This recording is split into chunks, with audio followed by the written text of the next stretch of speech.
அதாவது நான் சொல்வது அதன் பொருள் ஆரியன் அல்லாதவன் அல்லது பாவி அல்லது ஒழுக்கக்கேடானவன் என்பதாகும். இப்படி 3 வேறுபட்ட அர்த்தங்கள் இந்த மிலேச்சர் என்பதற்கு தரப்பட்டுள்ளன. ஆகவே இதன் அடிப்படையில் முகமது ஒரு பாவியா அல்லது ஒழுக்கக்கேடானவரா? அதன் 2வது பகுதியில் முன்னறிவிப்பின் நிபந்தனையில் அவர் மருஸ்தலைச் சேர்ந்தவர் என குறிப்பிடப்படுகிறது. சமஸ்கிருதத்தில் சாவின் நிலம் என்று பொருள்படும். ஏனென்றால் மரு என்பது சமஸ்கிருத மிரு என்ற சொல்லிலிருந்து வந்தது. மிரு என்றால் சாவு என்று பொருள். ஆகவே நிச்சயமாக அது அரேபியாவின் நிலப்பகுதியை குறிக்காது. ஏனெனில் ஒரு தரிசு நிலம் அல்லது ஒரு போர்க்களம். அடுத்து அதன் 3வது கருத்திற்கு வருகிறேன். இந்த முன்னறிவிப்பு மேலும் கூறுகிறது, அந்த தலைவர் கங்கை ஆற்றில் பஞ்சகவ்யாவில் குளிப்பார் என்பதாக. நமக்கு தெரியும் கங்கை என்றால் கங்கை ஆறு என்பதாகும். மேலும் நமக்கெல்லாம் தெரியும் கங்கை ஆறு அரேபியாவில் இல்லை என்று, இந்தியாவில்தான் உள்ளது என்று அனைவருக்கும் தெரியும். இப்போது பஞ்சகவ்யாவில் குளிப்பதை பற்றி பார்ப்போம். அது பசுவின் 5 பொருட்களால் ஆனது. பசுவின் உற்பத்திகளான பால், தயிர், நெய், கோமியம், சாணம் இவைகளால் ஆனது. இப்போது சார், இந்த முன்னறிவிப்பின் இந்த பகுதியை மட்டுமாவது முகமது அவரால் செய்யப்பட்டிருப்பதாக ஒரே ஒரு ஆதாரமாவது குரானில் நீங்கள் காட்டினால், முகமது இந்த 5 பொருட்களாலும் பால், தயிர், நெய், பசு கோமியம், பசுவின் சாணம் இவற்றை தேய்த்து குளித்துக் கொண்டார் என நிரூபித்தால், இன்றே நான் இஸ்லாத்தை ஏற்க தயாராக இருக்கிறேன். நன்றி. சகோதரி சரியாக சொன்னார். நீங்கள் சொன்ன முன்னறிவிப்பு 50% முழுமைப்படுத்தவில்லையானால் அந்த முன்னறிவிப்பு தவறானது என்று நான் அதை ஏற்கிறேன் சகோதரி. உங்களுடன் உடன்படுவதோடு நீங்கள் கேட்ட 3 விசாரணைகளுக்கும் பதில் சொல்லுகிறேன். நீங்கள் இன்று இஸ்லாத்தை ஏற்கிறீர்களா இல்லையா என்று பார்க்கலாம்.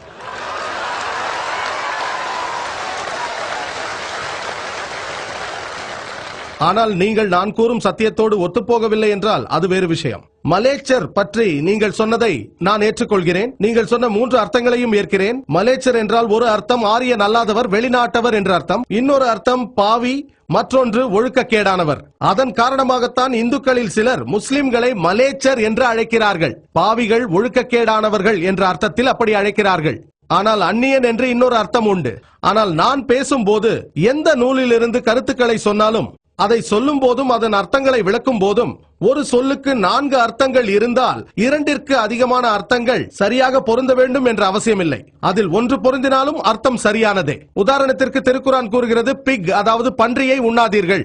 இன்று நீங்கள் அகராதியை புரட்டினால் அதில் பிக் என்ற சொல்லுக்கு கொச்சையான வழக்கு சொல்லில் போலீஸ்காரன் என்று பொருள் காணப்படுகிறது. ஆகவே ஒரு அர்த்தம் பன்றி, மற்றொரு அர்த்தம் போலீஸ்காரன்.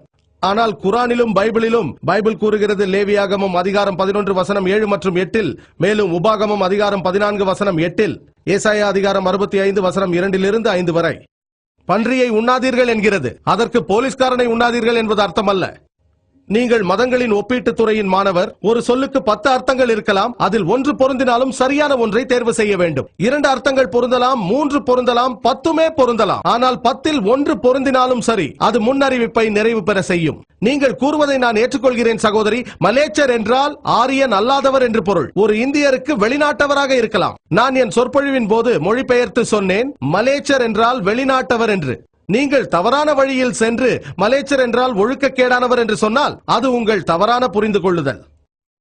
குரான் கூறுகிறது, பைபிள் கூறுகிறது. ஆகவே நீ போலீஸ்காரனை உண்ணாதே என்று நீங்கள் சொன்னால் நீங்கள் மதங்களிடையே ஒப்பீட்டு துறையின் மாணவர் அல்ல, நீங்கள் அனுபவம் இல்லாதவர். ஒரு அர்த்தம் முன்னறிவிப்பை நிறைவேற்றினால் அதுவே போதும். இன்னொரு விஷயம், உங்களுக்கு சந்தேகம் வந்துவிட்டது. நான் 10 குறிப்புகளை சொன்னேன், மற்றவற்றை புறக்கணிக்க முடியாது. மருஸ்தலுக்கு 2வது அர்த்தம். மருஸ்தலின் ஒரு அர்த்தத்தை நான் ஒப்புக்கொள்கிறேன். மர் என்றால் மரணம். மருஸ்தலில் சமஸ்கிருதத்திற்கு இன்னொரு அர்த்தம் உள்ளது, மணல் வெளி என்பதாகும். நீங்கள் இன்று அகராதியை எடுத்து புரட்டினால் தெரியும். எங்களின் இஸ்லாமிய ஆய்வு மையத்தில் சமஸ்கிருத அகராதி ஒன்றும் இருக்கிறது.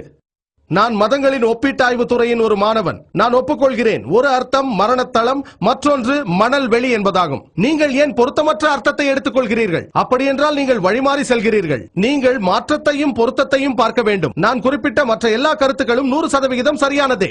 ஆகவே நீங்கள் பொருத்தமான அர்த்தத்தை எடுத்துக்கொள்ள வேண்டும். மருஸ்தல் என்பதின் மற்றொரு பொருள் மணல் வெளி அல்லது பாலைவனம் என்பதாகும். 3வது கேள்விக்கு வருவோம். இன்ஷா அல்லாஹ் நீங்கள் இஸ்லாத்தை ஏற்றுக்கொள்வீர்கள். உங்களின் 3வது கேள்வி நான் முன்னறிவிப்பில் குறிப்பிட்டேன். இறை தூதர் முகமது நபி அவர்கள் பஞ்சகர்வம் பூசி கங்கை குளித்தார் என்று சொன்னேன். இதை ஆராயும் பொழுது இந்து சொல்லாட்சியின்படியே பஞ்சகர்ப்பத்தோடு கங்கையில் குளித்தார் என்று கூறுவதின் பொருள் அவர் பரிசுத்தம் அடைந்தார் என்பதே ஆகும். உண்மையில் அவர் கங்கையில் குளித்தார் என்று பொருள் அல்ல. இறை தூதர் வந்து கங்கையில் குளித்தார் என்பதை நானும் ஏற்றுக்கொள்ள மாட்டேன். அதன் பொருள் பரிசுத்தம் அடைதல் என்பதே. நான் இதற்கு விளக்கம் தரவில்லை, ஏனெனில் சொற்பொழிவு நீண்டு கொண்டே போகும். இது குறித்து என்னால் நாள் முழுக்க பேச முடியும். நான் எல்லாவற்றிற்கும் விவரங்கள் தரவில்லை. ஒவ்வொரு முன்னறிவிப்பை பற்றியும் சில நிமிடங்கள் பேச முடியும், ஏன் மணிக்கணக்கில் கூட பேசலாம். இங்கு பஞ்சகவ்யாவுடன் குளித்தார் என்பதின் பொருள் பரிசுத்தம் அடைதல் என்பதே. ஆகவே இதை சார்ந்த பொருத்தமான கருத்துக்கு அவர் உடல் ரீதியாக குளித்தார் என்பது பொருள் அல்ல. நீங்கள் பஞ்சகவ்யத்தோடு கங்கையில் குளித்தாலும் பரிசுத்தம் அடைந்து விட்டதாக எடுத்துக்கொள்ள தேவையில்லை. அது இந்து மதத்தின் உடற்கூற்று சாஸ்திரம். இந்த முன்னறிவிப்பு என்ன கூறுகிறது? இறை தூதர் முகமது நபி அவர்கள், அவருக்கு சாந்தி உண்டாகட்டும், பஞ்சகவ்யாவில் குளித்தார் என்கிறது. அதற்கு அவர் கங்கை நதிக்கு வந்தார் என்பது பொருள் அல்ல. எல்லாம் வல்ல இறைவனால் சுத்திகரிக்கப்பட்டார் என்பதே பொருள். நாங்கள் நம்புவது இறைவனின் எல்லா இறை தூதர்களும், எல்லோருமே, அது மோசேவாக இருந்தாலும் இயேசுவாக இருந்தாலும் அவர்களுக்கு சாந்தி உண்டாகட்டும், முகமது நபி அவர்களாக இருந்தாலும் அனைவருமே மாசூம், பாவமற்றவர்கள், பரிசுத்தமானவர்கள். ஆகவே இறைவனால் அனுப்பப்பட்ட எல்லா இறை தூதர்களுமே பாவமற்றவர்கள், பரிசுத்தமானவர்கள், அவர்கள் மாசூம் என்பதே உண்மையாகும். இதுவே எனது பதில். இன்ஷா அல்லாஹ் நீங்கள் இஸ்லாத்தை ஏற்றுக்கொள்வீர்கள் என்று எதிர்பார்க்கிறேன் சகோதரி. அடுத்த கேள்வி எனது இடதுபுறத்திலிருந்து கேளுங்கள் சகோதரரே. எனது பெயர் பிரேம் அத்வானி, டெல்லியில் இருந்து வருகிறேன். நான் ஒரு ஓய்வு பெற்ற மூத்த குடிமகன், முஸ்லிம் அல்லாதவன். எனது கேள்வி என்னவென்றால், இஸ்லாம் ஒளிமிக்க முற்காலத்தை கொண்டது. தொடர்ந்து மேலும் அதிக சிறப்புடன் அது இந்த காலத்திலும் இருக்க வேண்டும். அவர்களின் மதரசாக்கள், மசூதிகளில், அடிமட்ட செயல்பாடுகளில் அவர்கள் அதிக ஒளிவுமறைவற்ற தன்மையை தர வேண்டும் என நான் விரும்புகிறேன். மக்கள் என்ன நடக்கிறது என்பதை தெரிந்து கொள்வார்கள். உண்மை ஒளிவு மறைவென்று வெளிப்பட வேண்டும். அதனால் மதராசாக்களிலும் மசூதிகளிலும் என்ன நடக்கின்றது என்பதை வெளிப்படையாக தெரியப்படுத்தினால் அது நன்றாக இருக்கும். என்ன நடக்கின்றது என்பதை வெளிப்படையாக தெரியப்படுத்தினால் அது நன்றாக இருக்கும் என்பது எனது தனிப்பட்ட கருத்து. தேங்க்யூ. சகோதரர் நல்ல கேள்வியை கேட்டிருக்கிறார். அதற்கு பதில் கூறும் முன், இதற்கு முன் சகோதரி கேட்ட ஆரம்ப கேள்விக்கு சில விளக்கங்களை தந்திட விரும்புகிறேன். 3 கேள்விகள். கடைசியாக எனது மகள் பாடிய ஒரு பாடலை அது ஞாபகமூட்டியது. முகமது நபி அவர்களை பற்றி என்னிடம் பேசாதே என்பதே அதன் தலைப்பு. அவருக்கு சாந்தி உண்டாகட்டும். மேலும் ஒருங்கிணைப்பாளர் சொன்னார், தயவு செய்து அந்த பாடலின் வரிகளில் கவனத்தை செலுத்துங்கள் என்றார். அந்த சொற்களை கவனமாக நீங்கள் கேட்டிருந்தால் அது இறை தூதர் முகமது நபி அவர்களின் வாழ்க்கை சம்பவமாகும். ஒரு நாள் இறை தூதர் முகமது நபி அவர்கள் போய்க் கொண்டிருக்கும் போது ஒரு மூதாட்டியை கண்டார்கள். அவர்கள் வழிநெடுக இறை தூதரை திட்டிக் கொண்டே வருகிறார்கள். ஓ முகமது நபி அவர்கள் மோசமானவர், அவரை பற்றி என்னிடம் பேசாதீர்கள். அந்த மூதாட்டிக்கு தான் திட்டுகிற மனிதர் இவர்தான் இறை தூதர் என்பது தெரியாது. போய்கொண்டிருக்கும் போது திட்டிக் கொண்டே வருகிறார். முகமது என்பவர் மோசமானவர், அவருக்கு செவி கொடுக்காதீர்கள், அவர் ஒற்றுமைக்கு கேடு விளைவிக்கிறார், இறைவன் ஒருவனே என்றெல்லாம் பேசுகிறார். இதைத்தான் என் மகள் தன்னுடைய பாடல் மூலம் சொன்னார். ஆனால் அந்த மூதாட்டி, நீங்கள் ஒரு நல்ல மனிதர் என்றார். நான் உம்மை எச்சரிக்கிறேன், நீர் அவருடைய உபதேசத்திற்கு காது கொடுக்காதீர்கள். அவர் ஒரு திருடர், நவுத்பில்லா. அவர் ஒரு மோசமான மனிதன், நவுத்பில்லா. இப்படியும் அப்படியுமாக பேசிக் கொண்டிருந்தார்கள். ஆனால் நீங்கள் நல்லவர், நீங்கள் இரக்கம் உள்ளவர், பாசமானவர், உங்கள் பெயரை தெரிந்து கொள்ளலாமா என்று கேட்டுவிட்டு அதன் பிறகு என்ன சொன்னீர்கள்? நான் கேட்டது சரிதானா? தங்கள் பெயர் முகமது ஸல்லல்லாஹு அலைஹி வஸல்லமா? பிறகு அவர் சொன்னார், அஷ்ஹது அல்லா இலாஹா இல்லல்லாஹ் வ அஷ்ஹது அன்ன முஹம்மது ரசூலுல்லாஹ். அந்த பெண் பிரயாணி இவர்தான் முகமது நபி அவர்கள், அவர் மீது சாந்தி உண்டாகட்டும் என்று தெரிந்து கொண்ட பிறகு தான் மற்றவர்கள் மூலம் கேள்விப்பட்டது தவறானது, இந்த மனிதர் மிகவும் நல்லவர் என கூறி உடனடியாக இஸ்லாத்தில் இணைந்தார்.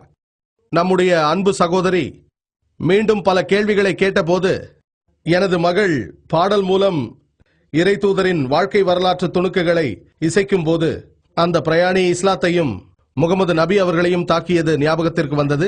ஆனால் உண்மையை தெரிந்து கொண்டவுடன் அவர் ஷஹாதா கலிமாவை மொழிந்தார். அதை போல இன்ஷா அல்லாஹ் எனது அருமை சகோதரியும் ஷஹாதா கலிமாவை மொழிவார். சகோதரியின் இதயத்தை திருக்குமாறு தூய்மை மிக்க இறைவனை வேண்டுகிறேன். சகோதரர் நல்ல கேள்வியை கேட்டார். இஸ்லாம் ஒளிமிக்க ஒரு கடந்த காலத்தை கொண்டது என்றார். ஆனாலும் அவர் ஒளிவு மறைவற்ற தன்மை இருக்க வேண்டும், விசேஷமாக மதர்சாக்களில் இருக்க வேண்டும் என்கிறார். யார் இல்லை என்கிறார்கள்? நான் உங்களுடன் உடன்படுகிறேன், நான் முழுமையாக ஏற்றுக்கொள்கிறேன். வெளிப்படையாக இருக்கக்கூடாது என்று யார் சொன்னது? முஸ்லிம் அல்லாதவர்களும் இந்த மதர்சாக்களில் வந்து படிக்க வேண்டும் என்று நான் விரும்புகிறேன். எனக்கு தெரியும் சகோதரரே, ஊடகங்கள் சொல்வதை சொல்கிறீர்கள். அதாவது மதர்சாக்கள் எல்லாம் தீவிரவாதத்தின் பள்ளிக்கூடங்கள் என்று ஊடகங்கள் சொல்கின்றன. ஊடகங்கள் தான், தாங்கள் அல்ல, ஊடகங்கள்.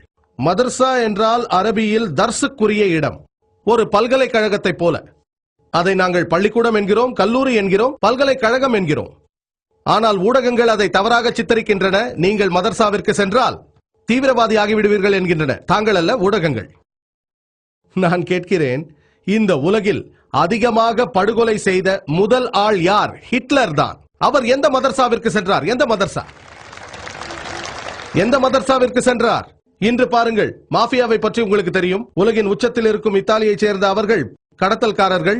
நீங்கள் கணக்கெடுப்பு நடத்தினால் அந்த கடத்தல்காரர்கள், அந்த பெரிய மனிதர்கள் அவ்வளவு பேரும் சிறைக்கு செல்கிறார்கள். கணக்கெடுத்தால் இவர்களில் எத்தனை பேர் மதர்சாவிற்கு சென்றார்கள்?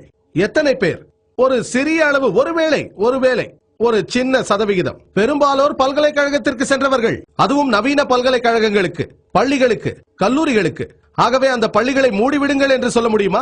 கல்லூரிகளை மூடிவிடுங்கள் என்று சொல்ல முடியுமா? BA, BCom, BSc பட்டப்படிப்புகளை நிறுத்திவிடுங்கள் என்று சொல்ல முடியுமா?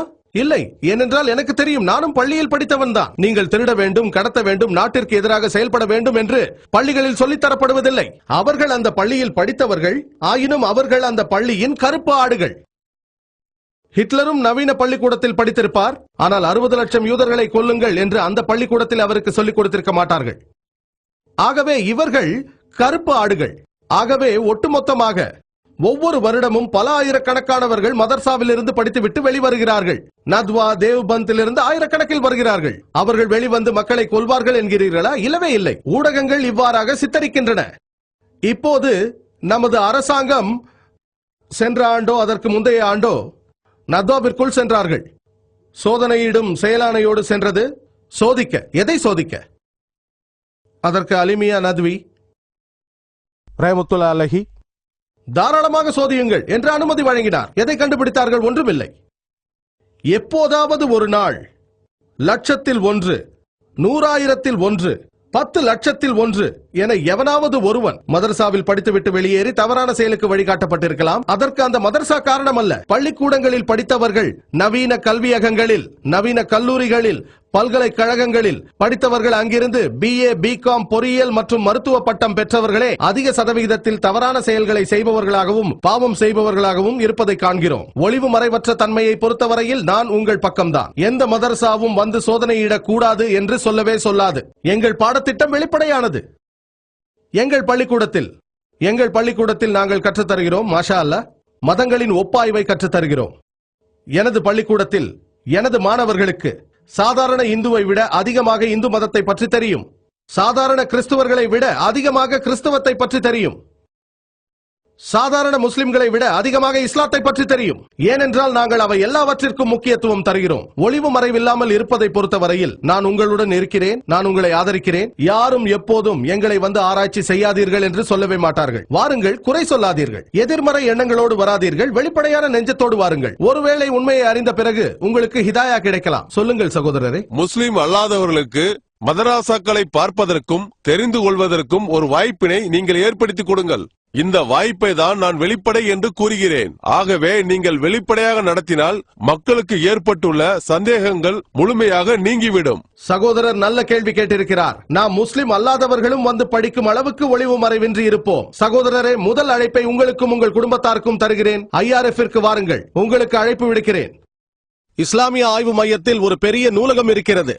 இந்தியாவிலேயே சிறப்பான அமைப்பில் உள்ள ஒரு சில நூலகங்களில் இதுவும் ஒன்று. அதில் பலதரப்பட்ட மதங்களின் புனித நூல்கள் இருக்கின்றன. 200க்கு மேல் வித்தியாசமான அமைப்புள்ள பைபிள்கள் எங்களிடம் உண்டு. 50 வித்தியாசமான பதிப்புகளும் உண்டு. பகவத்கீதையில் மட்டும் 50 மொழிபெயர்ப்புகள் இருக்கின்றன. வேதங்களிலும் ரிக் வேதம், யஜுர்வேதம், அதர்வண வேதங்களிலும் பல மொழிபெயர்ப்புகள் உண்டு. அரசாங்க நூலகத்தில் கூட இப்படி காண முடியாது. உங்களின் சிந்தனை மையங்களிலும் இது போன்ற நூலகத்தை காண முடியாது.